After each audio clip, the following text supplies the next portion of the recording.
चंदा जैसा भैया मेरा मीठी है मुस्कान, तुझसे ही मेरे भैया मेरी है पहचान। अपनी बहना की आंखों में आंसू तुम ना लाना, माथे पर तिलक लगवा तुम बहनों का मान बढ़ाना। आप सभी को भाई दूज की बहुत ढेर सारी शुभकामनाएं। यम द्वितीया और भैया दूज की बहुत सारी शुभकामनाओं के साथ आज की इस वीडियो में हम सुनेंगे भाई दूज के 7 बेटों और 1 बेटी वाली संपूर्ण कहानी। तो कथा इस प्रकार से है, ये कथा भाई-बहनों को साथ में सुननी चाहिए। तो देख लीजिएगा, पॉसिबल हो तो अपने भाई या बहन को ये वीडियो शेयर कर लीजिएगा और साथ में सुनिएगा। कार्तिक मास की दूज को भाई दूज का पर्व मनाया जाता है और इसे यम तृतीया के नाम से भी जाना जाता है।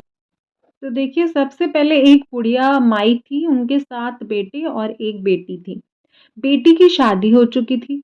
बुढ़िया माई को एक ही दुख था कि उसके सातों बेटे में से 6 बेटे मर गए, जबकि उसके बेटे की शादी होती, फेरों के समय एक नाग देवता आते और उसके बेटे को डस लेते थे। बेटे की वही मृत्यु हो जाती थी और बहू विधवा हो जाती थी। इस तरह करके उसके 6 बेटे मर गए।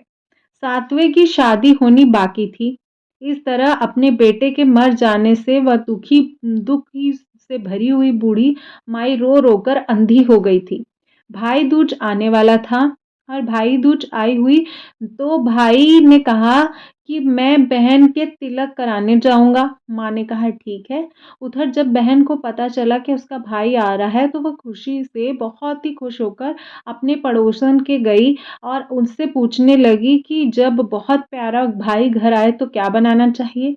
पड़ोसन उससे जलती थी और उसने उसको गलत बात सिखा दी और उसने बोला दूध से रसोई लेप और घी में चावल पका। बहन ने ऐसा ही किया। उधर भाई जब बहन के घर जा रहा था तो रास्ते में सांप मिला। सांप उसे डसने को हुआ। भाई बोला कि मुझे क्यों डसना चाहते हो? सांप बोला कि मैं तुम्हारा ही काल हूँ और तुझको ही डसने आया हूँ। भाई ने उससे निवेदन किया कि मेरी बहन इंतजार कर रही होगी, तो तू थोड़ी देर रुक जा। जब मैं तिलक करा के वापस आऊँ तो तू मुझे डस लेना। इस प्रकार सांप बोला, भला आज तक कोई अपनी मौत के लिए लौट के आया है जो तू आने के लिए कह रहे हो? भाई ने कहा, अगर मुझ पर यकीन नहीं है तो तू मेरे झोले में बैठ जा। इस पर मैं भाई, अगर तुझे पर विश्वास नहीं है तो तू मेरे झोले में बैठकर मेरी बहन के यहाँ चल। सांप ने ऐसा ही किया। बहन के घर जब वो भाई आया तो बहन बहुत ही खुश हुई और भाई बोला कि बहन जल्दी खाना दे, बड़ी भूख लगी है। अब बहन खाना कैसे दे? क्योंकि पड़ोसन के बताए अनुसार तो उसने दूध से लीप कर रसोई सूखी ही नहीं थी और घी में तो चावल पके ही नहीं थे। और तब भाई ने कहा कि बहन इतनी देर क्यों लग रही है? तू क्या पका रही है? ऐसे में भाई ने बहन को पूरा तरीका बताया कि गोबर से लीप और दूध में चावल पका। बहन ने ऐसा ही किया। खाना खाकर भाई ने बहुत तेज की नींद आई और वो सो गया। इतने में ही बहन के बच्चे आ गए, बोले मामा मामा हमारे लिए क्या लाए हो? भाई बोला कि मैं कुछ नहीं ला पाया। इस पर बच्चे ने मामा का झोला देख खोल कर देख लिया तो उसमें सांप जाकर बैठा था और उसमें सांप की जगह पर हीरे का हार था। क्योंकि मामा ने सोचा कि इसमें तो सांप जाकर बैठा था, इसमें हीरे का हार कहाँ से आ गया? अगले दिन भाई बोला कि अब मुझे जाना है, मेरे लिए खाना रख दो। बहन ने उसमें उसके लिए लड्डू बना दिए और एक डिब्बे रख दिए। भाई कुछ दूर जाकर जब थक गया तो वो एक पेड़ के नीचे सो गया। उधर बहन जब बच्चों को भूख लगी तो माँ से कहा कि खाना दे दो। माँ ने कहा कि खाना अभी बनने में देर है तो बच्चों जो मामा के लिए जो रखा है वही दे दो। तो वह बोली लड्डू बनाने के लिए बाजरा पीसा था, वही बचा पड़ा है और चक्की में जाकर खा लो। बच्चों ने देखा कि चक्की पास तो सांप की हड्डियां पड़ी हुई हैं। यही बात देखकर माँ को आकर बताई। वह पागल सी हो गई, भाई के पीछे पीछे भागी। सभी से पूछती रही, किसी ने मेरे भाई को देखा है? किसी ने मेरे भाई को देखा? तब एक ने बताया कि कोई लोटा तो कोई यहाँ पर कोई एक व्यक्ति तो लेटा तो था पेड़ के नीचे, देख लो वहीं होगा, भागी-भागी पेड़ के नीचे पहुँची। अपने भाई को नीचे से उठाया, "भैया, भैया कहीं तूने मेरे लड्डू तो नहीं खाए?" तब बहन ने भाई से कहा कि मैं भी घर तक तेरे साथ चलूँगी। कुछ दूर जाने पर उसने एक बुढ़िया से मिली, जिसने बताया कि तेरे भाई पर संकट था, तेरे 6 भाई भी मर गए हैं और अब 7वें की शादी में भी वह मरने वाला था। बहन ने बहुत प्रार्थना की। अब प्रार्थना करने पर बुढ़िया ने भाई से बचने का रास्ता, जो बुढ़िया ने से पूछा कि भाई मेरा भाई की कैसे रक्षा हो सकती है?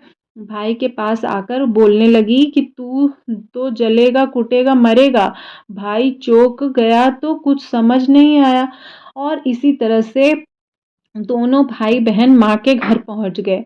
थोड़े समय बाद भाई की सगाई के समय आने लगा और उसकी शादी भी तय हो गई।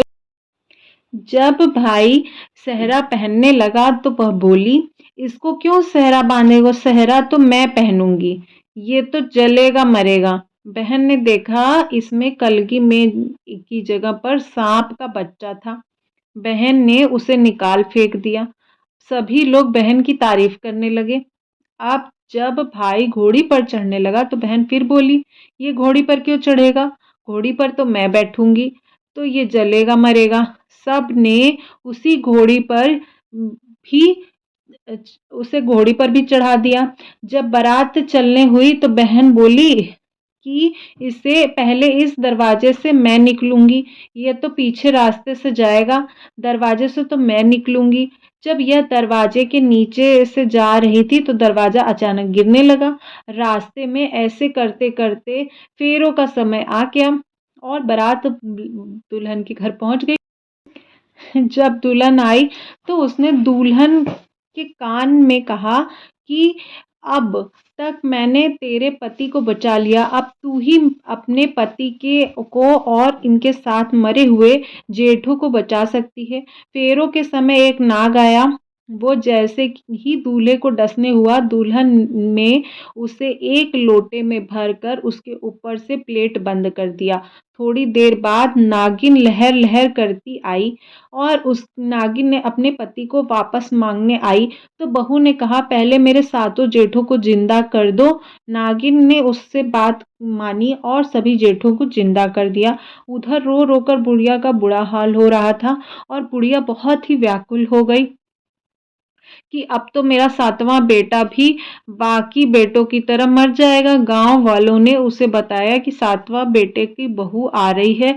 इसके बाद सभी अपने जितने भी लोग थे और उसकी बहन जो थी जिसने ये सब किया था वो भी बहुत प्रसन्न हुई और उसकी बहन की प्रशंसा की। जैसे कि उस बहन ने अपने भाई की रक्षा की, वैसे ही भगवान सभी भाइयों की रक्षा करें।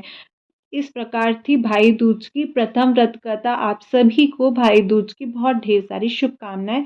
जो आपने पुष्प इत्यादि अक्षत लिए हैं वो आप पेड़ में डाल सकते हैं और जो धनराशि है वो आप मंदिर में किसी भी मंदिर में दान कर सकते हैं। ठाकुर जी के मंदिर में दान करें तो वो उत्तम रहेगा। आप सभी को बहुत सारी शुभकामनाएं।